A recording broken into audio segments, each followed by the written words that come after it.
Can you trust a 4% Bitcoin rally? Well, you can certainly enjoy it, but can you trust it? What exactly is the inflation picture? The inflation data was good today, hence the rally. But is oil a problem? A lot of people are short oil, and we have a theory about like where people's heads are, at least in the hedge fund community. Anybody who's been to the gas pump knows that the price of oil in the United States is not related to what you're paying at the pump. We'll discuss that. And we'll discuss whether or not you can believe in this particular crypto rally, even though you want to. And of course, the twisted nature of all this, because if I had been on the air yesterday, I would have been like full on bear tard with, Bitcoin falling as, oil was up 10%. And of course, today there's a massive temptation to go bull tard with, oil not being able to break through a gap. We'll look at the chart. Bitcoin and Zcash breaking out. We will also talk about the meaning of Zcash, whether Zcash going up is bullish or bearish for the market. 1. 2, we will look at the epic Zcash chart and discuss the price target. So don't go anywhere. Don't go anywhere. We will also be talking semiconductors and NASDAQ. And believe it or not, the connection between NASDAQ and oil. Don't think there is one? Think again. This is the market update. I am your host, Bill Noble. If you need a roadmap in crypto, subscribe to this channel. Turn on alerts so you know when we're going live. And if the content works for you, make sure you hit the like button.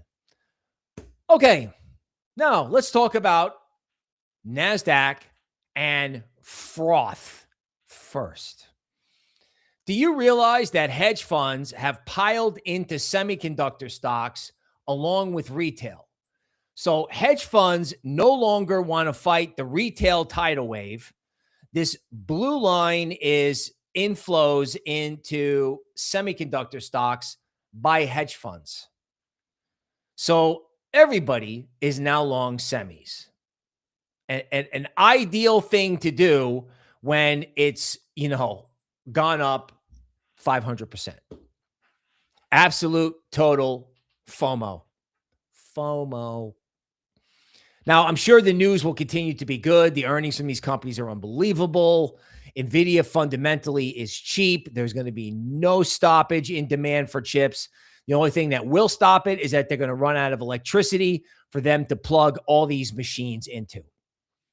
That's the only thing that can stop it, along with a what I would call a hyper leverage situation, which we will discuss because it matters. It matters is in Kospi. If anybody was following that situation, we'll talk about it. Now, you've seen this graph before to the point where it may be boring. Semiconductors straight up, hyperscaler Magnificent 7 stocks straight down. So hyperscalers, Meta, Google, whatever, are paying any price to get chips. They have gone from cash flow positive businesses to businesses that are now losing money quarterly because they're taking on so much debt because they know that if they lose the AI race, they'll go away, or so you think, or so they think. So we have this total insanity where, the guys selling the picks and shovels are winning and the gold miners themselves are losing massively. Then to add to the fun, foreign investors are now buying U.S. stocks at the fastest pace in history. Oh my God, what an ideal time to be buying NASDAQ. Wow, what an ideal time to FOMO in. So ideal, right? It's like I didn't want any after the war correction, but up here it's much more attractive, especially ironically after it's potentially breaking down and then retesting this diamond formation. So they broke down yesterday and now they're doing a retest. I got news for you. If this rally in NASDAQ fails, you might want to look out tomorrow. Now, how does this affect Bitcoin? We'll discuss it. Okay, but this froth in NASDAQ is absolutely crazy. Now, another macro fact that is relevant to Bitcoin and NASDAQ is that even with this positive inflation news today, U.S. bonds are not rallying. U.S. bonds are not buying this. Now, that's because the threat of the Japanese having to unload on Treasury securities, okay, potentially to raise dollars to prop up their currency. Not going to go into the weeds on that. But long bonds are not trading well at all. Those are the bonds that generate, in effect, the 30-year mortgage rate. So even though the data today looks amazing, and even though inflation has been falling out of bed, according to Trueflation, headed into today because of falling energy prices, the question is this: are we looking at inflation data, which is the rearview mirror, or are we supposed to be looking at the price of oil, which is the windshield and the future of all this? The future of inflation, the future of liquidity. This is where we do the Bitcoin bridge, right? In other words, if inflation is really falling and oil's below, say, 75 or 80, it's debatable what the level is. We'll talk about levels. My level is 75. I think if oil is below 75, Kevin Warsh can come in. He can print money to give it to the Japanese. He can lower rates. He can talk dovish. He can do all these things because right now he said nothing and people have interpreted that as hawkish. That's wrong. He wants to reinvent how the Fed works. That's very clear because hiking rates will not stop oil from rising and hiking rates will not stop the data center build out. No way. So tightening does what? Raises everyone's credit card rates, destroys the little man, makes housing more expensive when the housing market is locked. Okay, so he doesn't want to hike rates, but he can't exactly be dovish. He can't print money. He can't go crazy if you have this looming inflationary threat from higher oil and petrochemicals and fertilizer not being able to get out of the strait. And as far as I'm concerned, it looks like there's a whole bunch of shooting going on inside the strait. So are we looking in the rearview mirror or are we looking through the windshield? Like, I want to look it up 4% Bitcoin and I want 75K. I really do. I was like, because I was thinking, I was like, oh, we can go there. Then this thing yesterday happened and I just shut up. Just shut up. Sometimes it pays to shut up. And then today, we can discuss. We can discuss this. Now, of course, on the positive side for Bitcoin, we have Thomas Massey reminding everybody that Roman emperors debased their coins by diluting the precious metal content. So this whole idea that the dollar debasement trade is over is wrong. Okay, his evidence is that we're getting rid of the penny, which is made of zinc. So we're preserving a very important metal by getting rid of the penny. The dollar, to say the dollar debasement trade has to go away with what they have to print to fund this conflict, which seems to have no end. No end. And I will tell you right now, I'm going to actually give you the sort of bottom line first. Hedge funds are short oil and everybody is betting that oil will go lower. It's not a terrible bet. The government is sitting on oil. It's not going to let it go up. So it's not a terrible idea. But if the idea breaks because, the fog of war and war can spiral out of control and have unintended consequences, this can have a chain reaction, which, we will break down. It's oil, NASDAQ, Bitcoin, and the liquidity response and what order these things will go in, right? I would love to believe that Bitcoin is just going to smoke higher. The Senate has 24 days left to pass the Clarity Act. The Orange Man wants to change the subject in any way. There's a speech in front of the American people on Thursday about something completely unrelated to this conflict, which makes me believe that the conflict is just going to continue unending.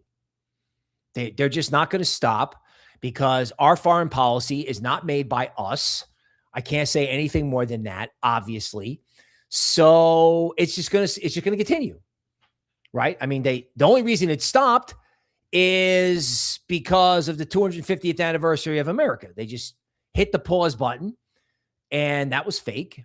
And on July 7th, the Secretary of Defense got on a plane and flew to the Middle East. And then lo and behold, here we go. So the question is this bullish or bearish for crypto? And do we care? And I'll explain when crypto will care and why, right? Starting now. All right. So let's just look at Bitcoin TA. Let's start with that. All right. So what's the good news? The good news is the Fibonacci circle line held as support in Bitcoin. That was 62K. There's been a dance around the 21-day moving average, and I'm sick of it. I got rid of it. Bitcoin has now hit the 50-day moving average. That's this red line. So the 50-day moving average is resistance. And obviously, if it got through that, you're talking 72 or 75 where the major resistance is. Lovely, lovely. I mean, it's not a terrible looking chart. ETH, oh my God, people have discovered ETH. Wow. Hey, you mean it took Cash Cat meme on Robinhood chain, which clears through Arbitrum, for people to realize that ETH is not dead, which is incredible because you have security tokens flying around on Solana, right? I mean, stablecoin transactions are up, even though stablecoin issuance is way down. I mean, people are acting like ETH is dead. ETH was never dead.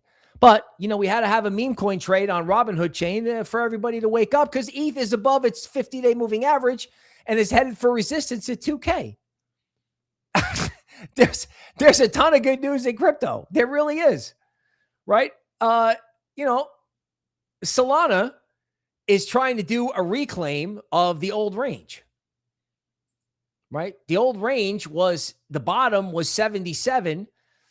Solana's not there yet, but I don't know. I mean, Solana has actually been trading okay because there's a lot of bullish news in Solana, period.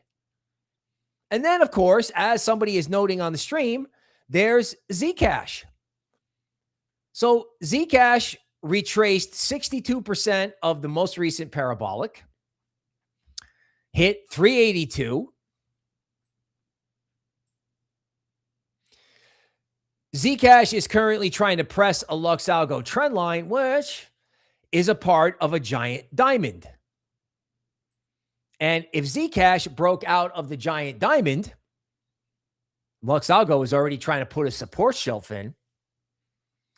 The upside target of something like this is the distance of the diamond from the point of the breakout. Now, we haven't had the breakout yet, but the target is basically 1,000.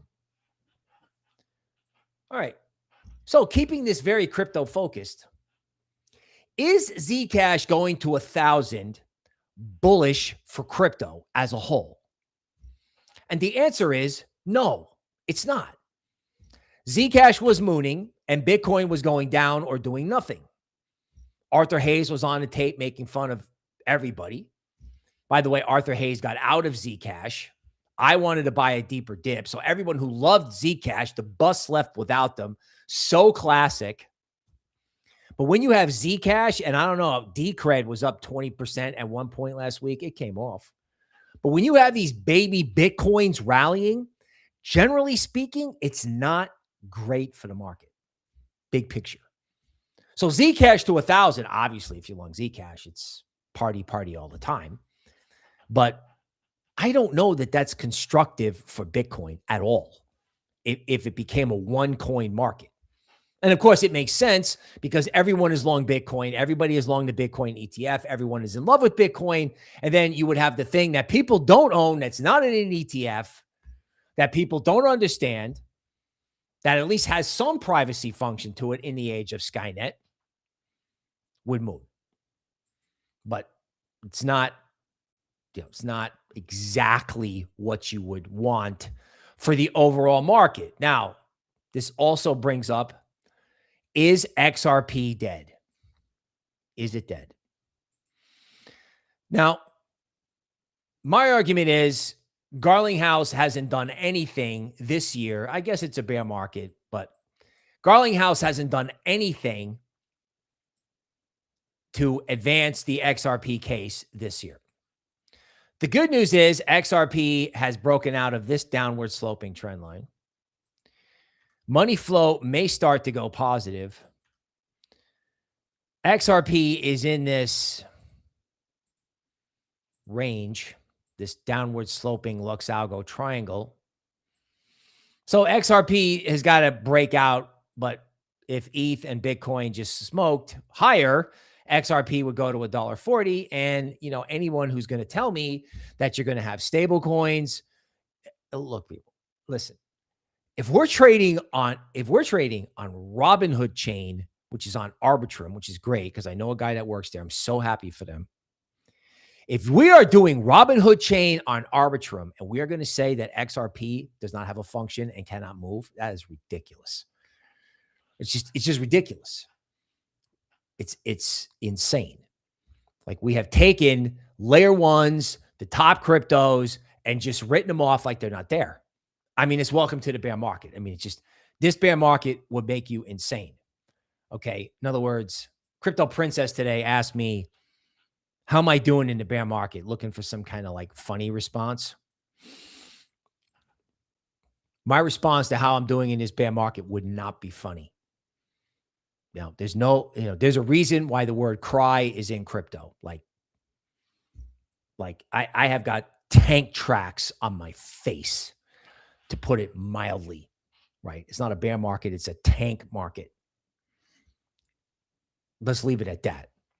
Save the rest of it for 6th Street Crypto in Patreon, where I'm getting ready to pour my heart out. Not yet. Not yet.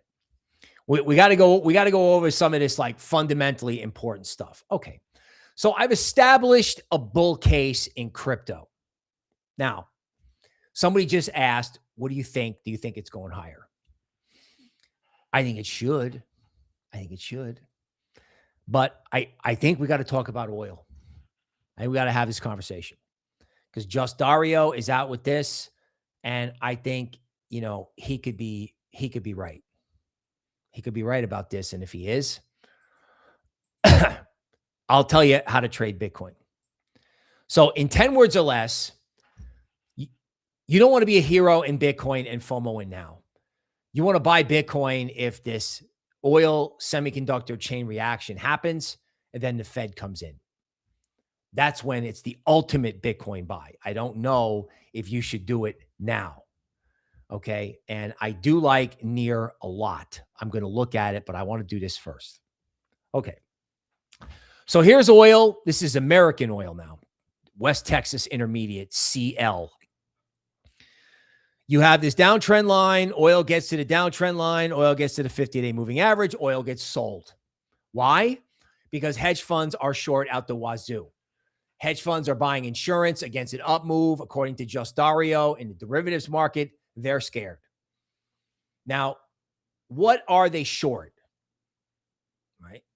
They're short oil, or are they short the fact that this conflict is real? So you've got this gap here, and the bears are using that to sell. You have inflation data that was soft.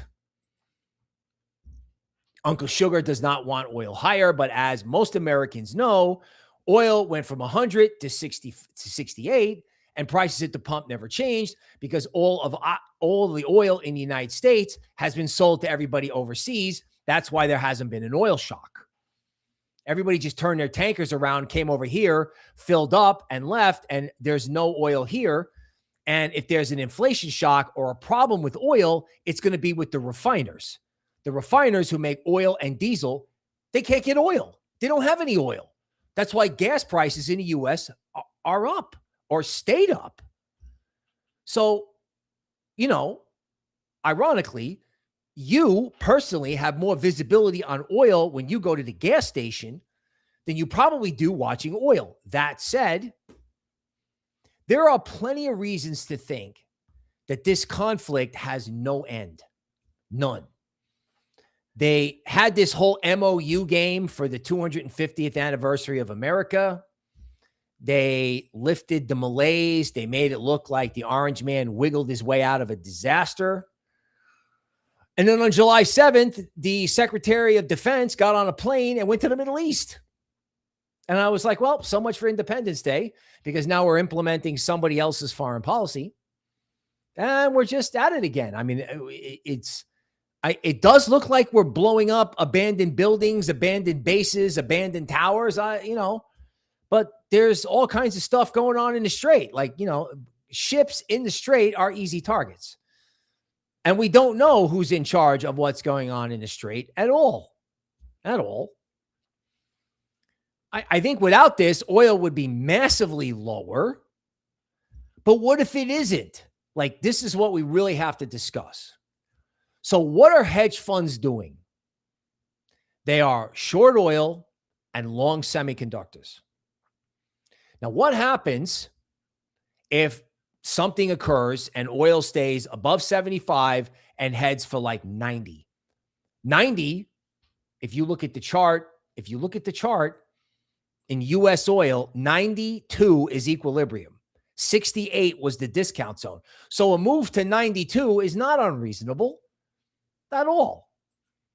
But if it went to 90, we would have to admit that this was for real. And what does it take? I mean, it was up 10% overnight on what? On three rounds of airstrikes where they're showing you, there's like every time there's videos of shooting, there's no people in the videos. There's just like big buildings or missile launchers, and there's no people.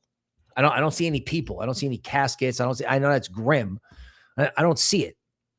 And that's why hedge funds are probably fading it. That's why they're fading it today. Just fade it. It's not real. It's fake. Okay, well, if it's not fake and they get blown out of the oil shorts, then how are they going to cover the losses? Because they're going to be epic losses. They're going to sell semiconductors. They're going to use chip stocks as a cash machine to cover losses. Now, obviously, if oil goes up, that puts pressure on the Fed to be hawkish, even though that's stupid. NASDAQ goes down, that's going to put a lot of pressure on Bitcoin. It's going to put a lot of pressure on crypto, period. All right. And we're going to do Solana and NEAR. Okay. But we have to be aware that watching oil, if oil is stable, crypto's fine. As you can see, right? Like oil explodes, crypto, everyone freaks out, and then oil calms down and crypto rips. Okay. Because there's obviously a fundamental case for crypto. I know we're in this bear market, but it would be interesting if the bear market ended with some type of irrational move, maybe not tomorrow, some type of irrational down move, because crypto winds up following, NASDAQ, if that winds up going lower, because hedge funds get blown out of oil. In other words, they're not short oil. What they're short is the idea that this conflict is real and ongoing. And I don't know how they're going to get fertilizer and petrochemicals out of the Strait. That has not been addressed. That's like, that's out of the market's imagination. The bond market is not buying this inflation story. Like bonds, US bonds today are basically unchanged. No one's buying this CPI story. The bond market's looking out through the windshield. So, do you want to buy Bitcoin up 4%? I would love to. I would love to FOMO in. It's easy to FOMO in, but should you? I mean, I don't think so. Not today. Not today. I mean, when you want to buy Bitcoin is if there's a Fed liquidity response to a crisis. Like if there's a crisis, no matter where Bitcoin goes, to me, that's the raving, screaming buy. Don't do it. Don't do it now. Zcash, if it breaks out of the diamond and holds, if you have to get your FOMO on, if it's a diamond breakout in Zcash and it's going to 1,000, you may have to FOMO. Now we got questions. We got questions about NEAR and Solana. Okay.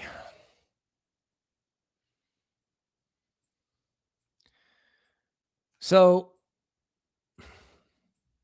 Solana, like I was saying, has to reclaim the bottom of the old range, which I think is 77. As you can see, Solana is just stopping there. If we go to a 4-hour chart, like intraday,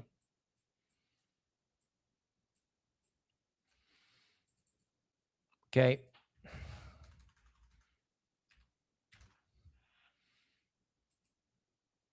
we can see Solana has a lot of room to get back to resistance at 82. Solana is trying to break through an important moving average on this 4-hour chart. I would personally let the breakout happen.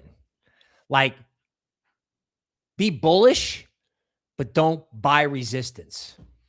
Now, if there is something bullish about Solana or XRP or any of these things, it's the fact that ETH just took off. ETH broke the 50-day moving average. ETH broke the 21-day moving average when Bitcoin was just kind of putzing around. ETH is traded like, ETH strong like bull for like a week and a half. Robinhood, right? So ETH's got resistance at 2,000, but ETH has reclaimed. ETH managed to get through, is going through the bottom of this old range. ETH is doing a reclaim. Like this leads all altcoins. Like, I'm convinced Zcash was able to take off because ETH was trading well. Period. This is the most constructive thing going on in crypto, and I hope it continues, because if it does, I don't care what oil does. If oil doesn't stop ETH, crypto will be okay. It's just that, if oil gets out of hand and you have like a liquidation event, it essentially all comes down to oil.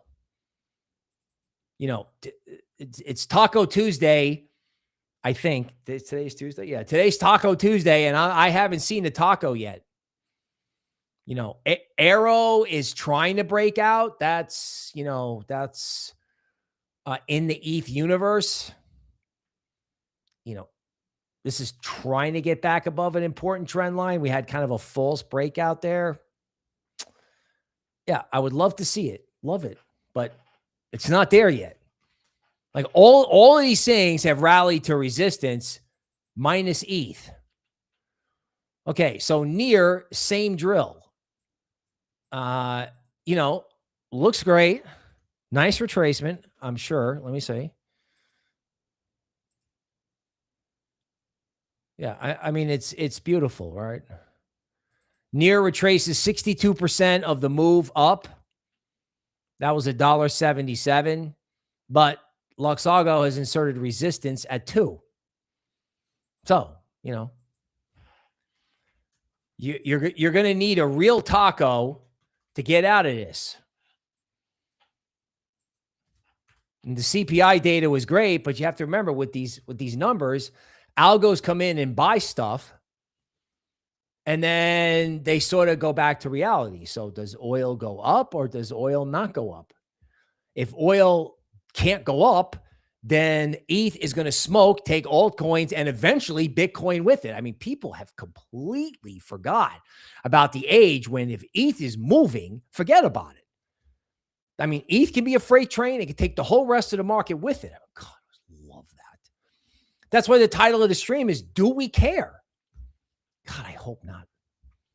God, I hope not. Because these bear market characters, geez, they have been in complete control of this. I mean, you got to, it's like, if you want to take a little field trip inside my head, like, okay, we're leaving last week. I'm like, okay, this is all right. ETH is doing okay. Bitcoin is not doing anything terrible. And then what happens? They do a full-on restart. They cancel the MOU. They're probably going to Congress for more authority to keep going, and they're probably going to get it because we know who owns Congress. So I'm like, oh my God, and oil's up 10%. I'm like, oh my God, is this ever going to stop? Like, crypto was like this close to being able to like turn it around slowly, but it was turning around, and then boom. Now we have to deal with this. Now we have to deal with this overhang. It's like, are the hedge funds going to sell the uptick in oil? Are they going to be right, or are they going to get smoked out? Now, back to semiconductors. Kospi, which is the Korean stock index, got absolutely monkey hammered 2 nights ago. And the reason it got monkey hammered was because retail over there got liquidated. And apparently the liquidation was so bad, because what you're thinking is because semiconductors have been up, right? Retail was just being stopped out in profit. Negative, Ghostwriter, negative. They were not getting stopped out in profit. Okay. They had all FOMO'd into the top. And when they got liquidated, they actually wound up owing their brokers money, which I'm sure they don't have. So this was a vicious liquidation. It hits the 38% retracement. It doesn't look like the end of the world. Edit is saying he already tacoed. Okay. Yeah. I mean, if there's a taco and oil doesn't go up, this is great. This is so great. So great for crypto. Right. I think the ultimate for crypto is that if something weird does happen and there has to be a Fed liquidity response, because that's what crypto needs. That's why crypto can't go up. They cannot get the liquidity response or even the liquidity rhetoric from the Fed to really just go to ramming speed, because we all know what happens when XRP and Zcash, on one hand, if Zcash is a one coin market, it's not good for crypto. On the other hand, if Zcash and ETH start leading altcoins, that's when your bag starts moving. That's how you get your bag. That's how you get your bag going, right? Wing Raven says one final puke. I'm convinced it's coming. Yeah. And I just laid out the scenario, right? Oil goes up. They have to sell semis and NASDAQ to cover the losses. Then Michael Saylor has to sell Bitcoin at the start of every month. And that has a psychological impact, even though it doesn't really impact, if he just sells Bitcoin at the start of every month to cover rent or dividends, it's not the end of the world, but psychologically, it's not good. Now, again, if you go back to Kospi, this AI trade has to spread to crypto. This is the one thing where, like in the YouTube member area and in Patreon, I mean, we are just pounding the table. And we know our customers are getting hurt financially by both the real world environment and crypto, but we're trying to tell our customers to stick around because this Kospi move, 1, 2, 3, 4, 5, done, right? This NASDAQ insanity, it's not 2000, but I don't know where the upside is. The upside is in Bitcoin because it's the only part of the AI trade that A, has not gone up, B, it's gone down. Zcash, ETH, Solana, XRP, near especially, right? Okay, yeah, it's at resistance on the chart, and I really want to say who cares? But I don't know that you can say who cares until you know that, oil's going to stop. Now, maybe we've tacoed, maybe we've done our monthly quota of blowing stuff up to make the people that really call the shots happy. Who knows? Who knows? That would be very constructive for crypto. But like I said, the 50-day moving average in Bitcoin is right here. You know what I'm saying? I want to see Bitcoin do like what ETH did, go through the 50-day moving average like it wasn't even there. And there is a bullish setup here. This is not me being negative. I mean, thank God I was not on the air yesterday. Thank God, right? Because the temptation to be like, oh my God, the sky is falling. The sky is not falling because oil is not outside of its range. It's not. I mean, really, if you say if you go to Brent, right? Really what has happened in oil is just you're just kind of going back and forth, filling gaps, right? Here's Brent daily. So, this gap got filled. The gap on the way up got filled with this down move. And then there was the MOU gap right there. And then that gap got filled. And there's all this resistance here. So, I mean, which resistance matters? The resistance in Solana, the resistance at the 50-day moving average in Bitcoin, or the resistance in oil?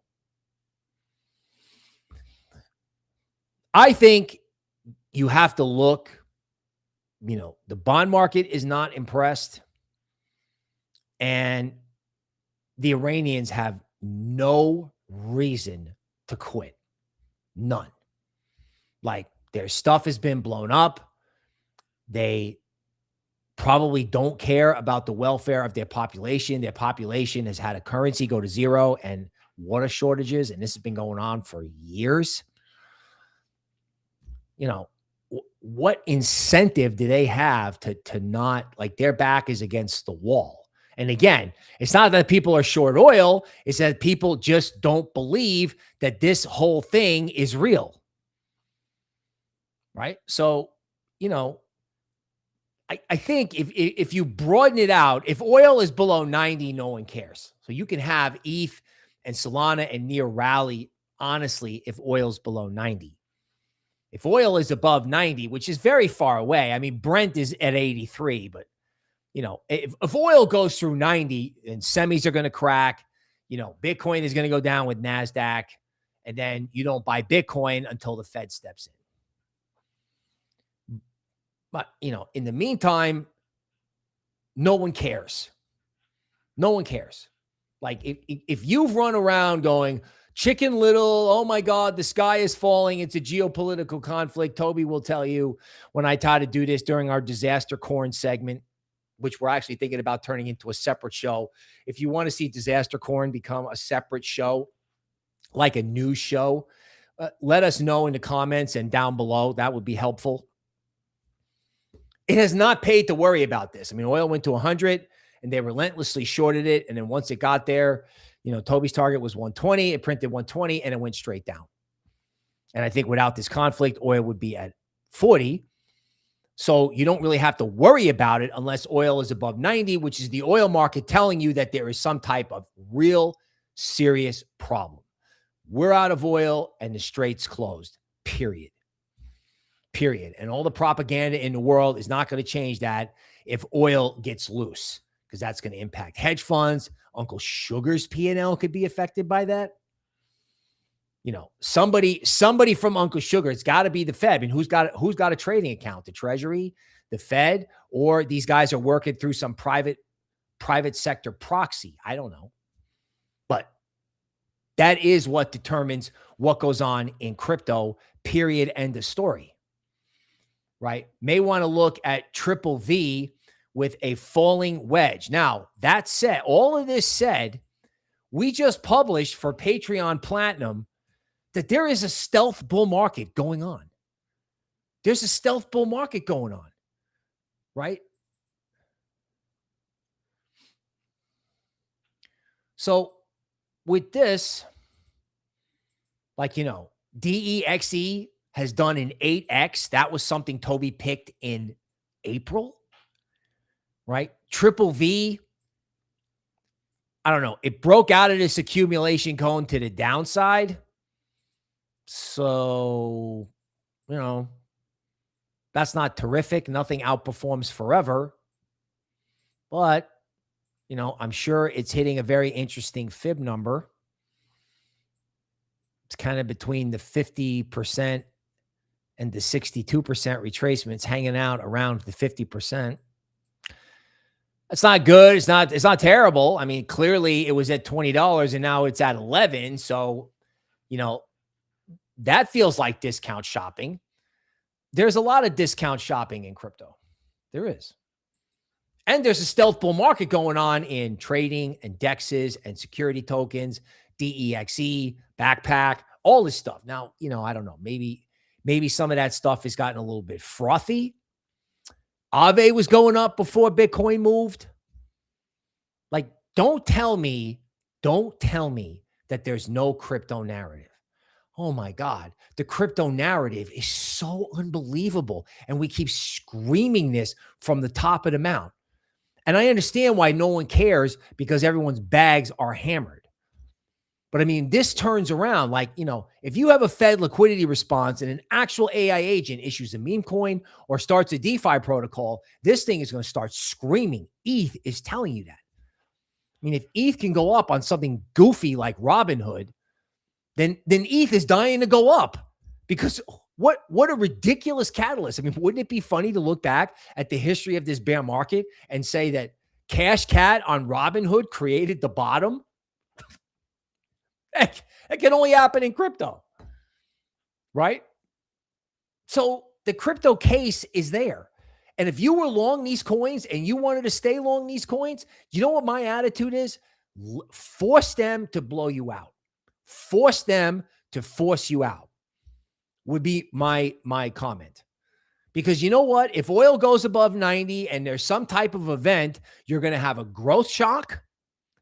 And the Fed, which is looking to change its model, is going to respond.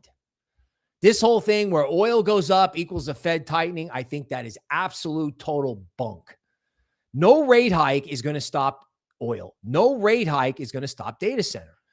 And Warsh wants a completely new model. I'm convinced that's why Powell stuck around. He's so afraid that this guy Warsh is going to rearrange everything.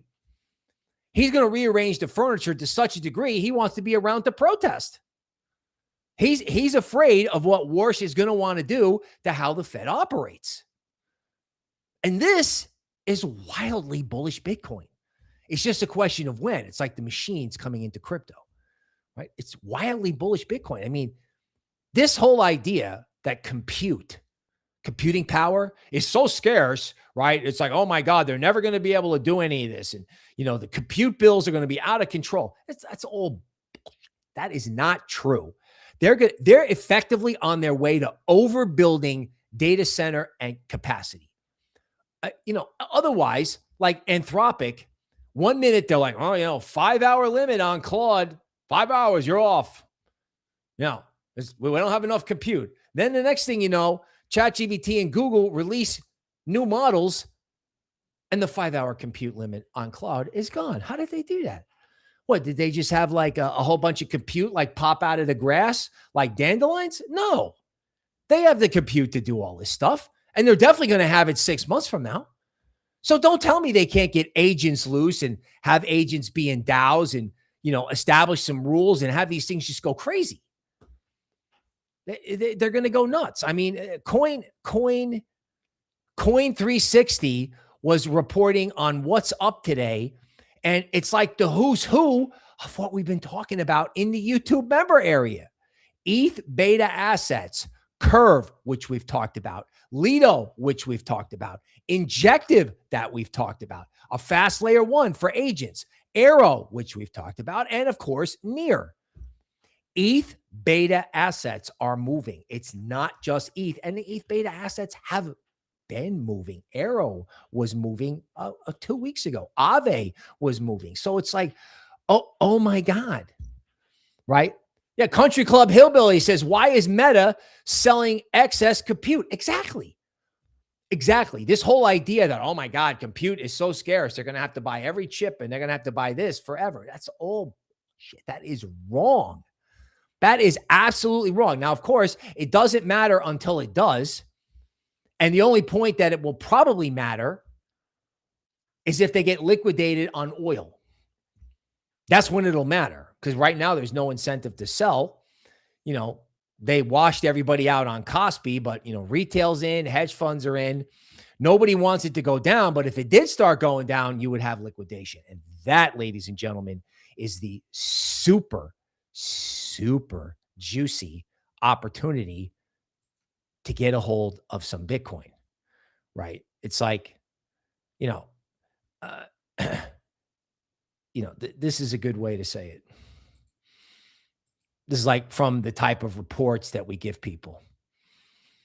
Above 90, the war trades through inflation, right? So the war trade becomes an inflation trade. Above 100, it trades through a Fed response. And above 110, it liquidates the AI boom. Now, that's obviously very far away. And that's great for crypto. Got to read my own research. That's great for crypto. If oil has to go to 100 to liquidate AI, then crypto is okay to continue to go up. It is. Do you want to FOMO into Bitcoin when Zcash is rallying? No. Is ETH going to continue to go up because everyone hates it and no one is long? Probably. Like ETH probably has a catch-up trade to Solana, right? Haven Peck says Injective is smooth, right? It's actually the smoothest transaction process, and nobody notices it. Nobody notices any of this stuff that agents are going to use.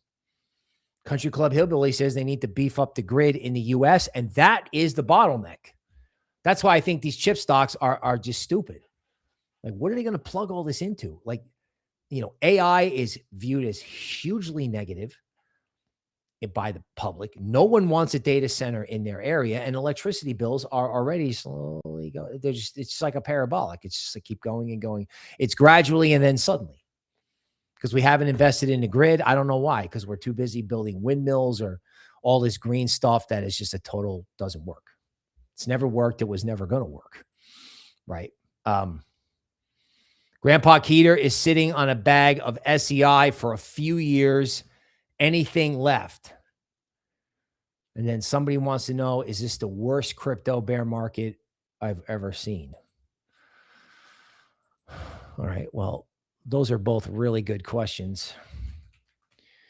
So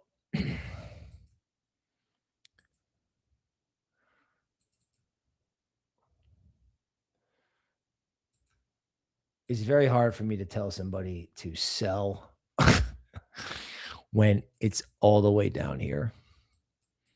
I mean, there is so much Lux algo resistance above SEI. Right? You would need a legitimate fundamental catalyst to move it. Now, here's my attitude about these layer ones.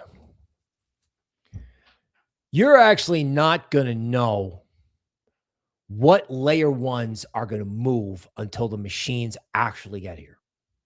And when the machines do get here, this is all going up 500%. Whatever layer one they all decide to jump on is probably going up 500% immediately. Like, this is one of our arguments in the YouTube member area. Like, we keep telling people, here are our coin picks. Look at the coin picks, look at the coin picks, look at the coin picks, because that's what we do. Because when this thing takes off, you won't be able to get involved. Like, you can call us and say, what's an entry level? But the machines are going to just, they don't care. If the machines want in, then the machines aren't going to go, yeah, we're going to wait for a dip to a 23% retracement or whatever before we get involved. Oh my God, absolutely not. When the machines want to go, they're going to go. So is SEI going to be a layer one winner? It doesn't look like it right now. And I think, you know that. But the original reason SEI took off in 2024 was that it was fast. Right? That was the whole rationale behind it. So unless you have an idea that you want to, like, I don't know, maybe you want to FOMO into Zcash or whatever, I'm not telling anybody to sell anything down here. I mean, I know there's stuff that's not going to make it, but I mean, can you imagine selling SEI at 5 cents and having it go to $2 because machines like it? I can't tell you that. I mean, I'll have Toby look at it. I mean, she can be the ultimate judge. Now, is this the worst bear market I've ever seen? So let me tell you what happened in 2018. So in 2018, so 2017 happened. I found Charlie Shrem. Literally, he had an ad for an analyst on LinkedIn because he wanted to build the most reputable crypto. He wanted to build credible crypto research because everything inside crypto was a scam. Everything was a scam at that time. There was no Masari, no Goldman Sachs, no nothing in crypto research. Like, his idea was revolutionary. So we build this thing when Bitcoin's at 14,000. I walk into the office. I'll go to Sarasota. I'm like, oh my God, this is so nice. I say, you know, you guys should probably liquidate your Bitcoin at 14K because it's probably going to go lower. They don't believe me, but you know, that call when it went to like 10K helped me get the job. So I get the job and then Bitcoin does nothing but go down. And then I was talking about how, you know, this miner thing was going to be a problem. And then lo and behold, Charlie puts me up on a stage at a crypto conference. Everybody runs out of the conference to go sign up for Crypto IQ. I come back to my hotel room and Bitcoin's down like 20% that day because the miners were all liquidating because the cost of production changed. Big miners put small miners out of business. All the small miners had to sell Bitcoin and go out of business. Bitcoin went from 6K to 3K. All of the customers wrote into Crypto IQ and said, we love you guys. We love the work, but our bags just went to zero and we got to quit. And that was the end of Crypto IQ. And they never thought to put any of us on YouTube at the time. Charlie went off and did a podcast. But if we had been on YouTube or doing video at the time, we might have survived. Or at least it would have been a viable YouTube channel.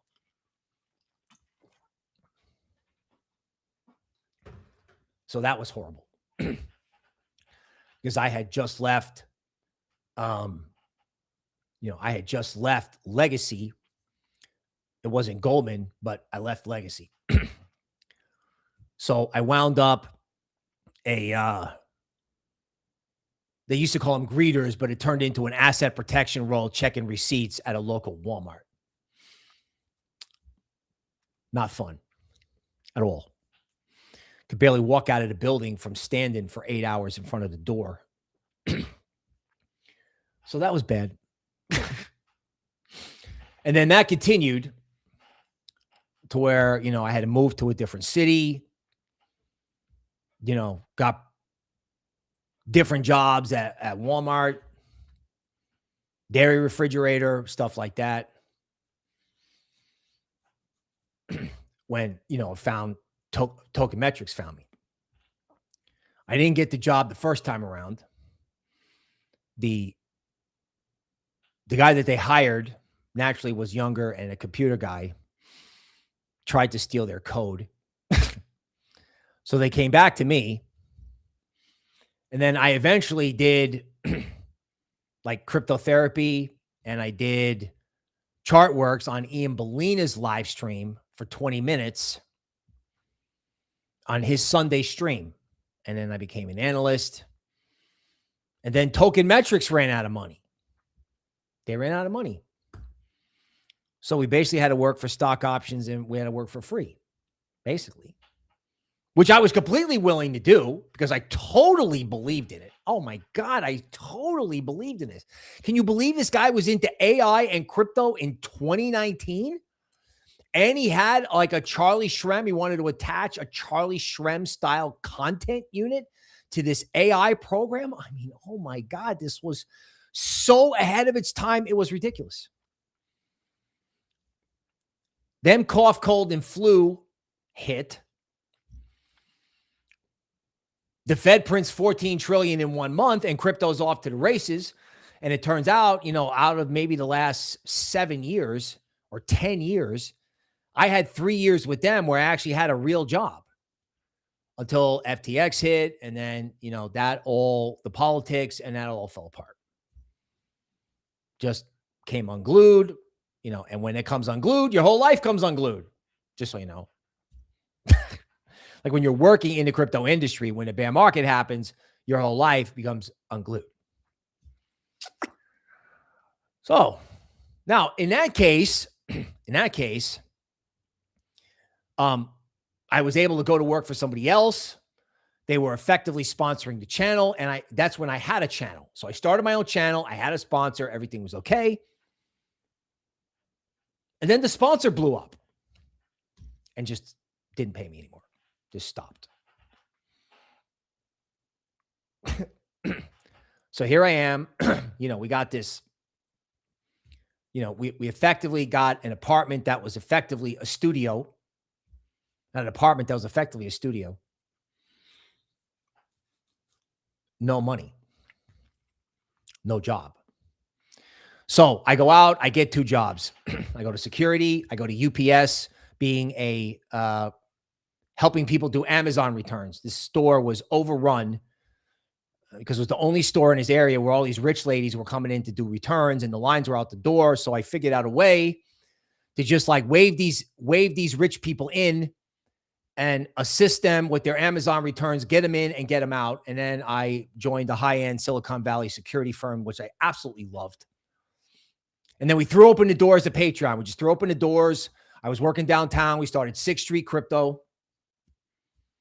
Started the YouTube member area with Toby. Eagle King was like, please open the YouTube member area. He said it like 27 times. And finally, I just threw it open. Started doing a podcast. Market went up. Everything was great. Toby was picking them. Was winning left and right. Patreon was on fire. And we're thinking this is like a super cycle. And then boom. The 4-year cycle, people were right. It stops at 120, goes to 60. And I think the answer to the question is this is the worst one because I had an entrepreneur. It was like my deal on the line, not me being employed by someone else's deal. And they blew up. This time, this time it's my own personal deal and my own personal baby. So the answer to the question is this one. Yeah. And by the way, the grocery store is back. Don't like talking about it, but it's back. Which is unbelievable. 2 major medical procedures, 2 major medical issues as a result of that pounding. Like I said, I was on Princess's show today and she's asking me how the bear market's going. Figuring I'm going to have some funny answer. Like I'm going out of my mind because, AI is coming to crypto and, Bitcoin is the only scarce asset in the world. And she wanted me to go on my whole bullish rant, which she thinks is funny because, her opinion is it's basically going to zero. I didn't talk about this on that show and I wasn't going to talk about it here, but guess what? We did. So I don't know. I don't know where to go from there. Bear markets are bear markets for a reason. There's a Leonardo DiCaprio movie, which, me and the Eagle King have to look up where he has an encounter with the bear and it really doesn't return well. It actually shows his wounds. And that's why it's not a squirrel market. That's why it's not a raccoon market. That's why it's not a llama market. It's a bear market. It's not even a crocodile market. It's a bear market. Now, why did I tell you all that? Because at the end of the day, the only thing you can do in a bear market is not be the last guy to get carried out. You don't want to get carried out at the bottom. You don't want to get carried out at the bottom, right? You have to hold on. You have to hold on. Eagle King is telling me that the name of the movie is Revenant, is the name of the movie with Leonardo DiCaprio, where he has an encounter with a bear. We'll get the details. You do not want to be the last one carried out, which is why I'm kind of telling you to, be super bullish, but also be super responsible and acknowledge what can happen because these characters are all right. And there's technically 3 months left. Long term, are you going to care whether you paid 64, 54, or 44? I don't know. Last time, did you care whether you paid, I don't know, what 10K, 8K, 6K, or 4K? Did you care when it was at 60 in 2021 and Madonna was buying a Bored Ape? No, you didn't, right? Wing Raven says, sit in the corner and cry with a beer. You know what? No crying. Crying doesn't help. Crying distracts you from working for other people. In other words, what gets you out of this? Well, it's like, hey, we got customers, we got viewers, we got Eagle King, we got Toby, we got my kid. It's like, if you live for other people, that's what gets you out of this. if all you do is focus on yourself or my bag, you're miserable. I don't want that. I told you the story because, I'm in this with you, right? The Spartans of Patreon, like just if somebody leaves the paid part, they stay. There's 800 Spartans in Patreon. There's 800 people in there.